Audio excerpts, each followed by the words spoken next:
It's time for another episode of Bad Therapists. And our story begins around 2016 when our seasoned therapist, over 25 years of licensure, starts receiving some new clients from health insurance companies as part of their panel.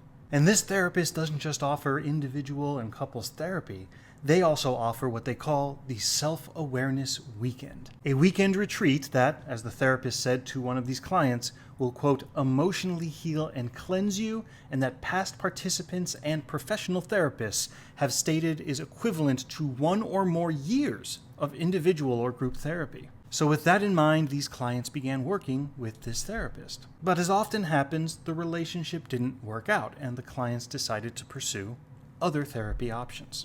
And that might have been the end of it, except that one of our clients, who saw the therapist 2 or 3 times, saw their explanation of benefits. And they noticed a small discrepancy. Because although they had only seen this therapist 3 times, insurance had been billed for 31 individual sessions. And at this point, Beacon Health decided to do an audit. And they discovered a few more discrepancies. More specifically, 559 false claims across 30 patients, totaling $35,329 in overcharges. Now, at the same time that this was happening, other reports started coming out regarding the amazing workshop. In one case, a patient reports that the therapist spent most of the session trying to sell the workshop to them, explaining that it was the only thing they'd ever need and doing any other therapy would be a complete waste of time. For another patient, the therapist purportedly told them insurance would cover the workshop, so they had nothing to lose. But when they returned, they said that the workshop had done nothing for them and approached Kaiser to find a different therapist, at which point they learned that the therapist had drained their entire year's allotment of therapy money,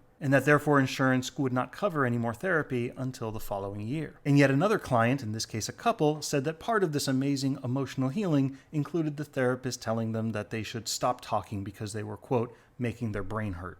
And I think it goes without saying that the therapist then charged insurance for additional sessions with this couple that didn't actually occur.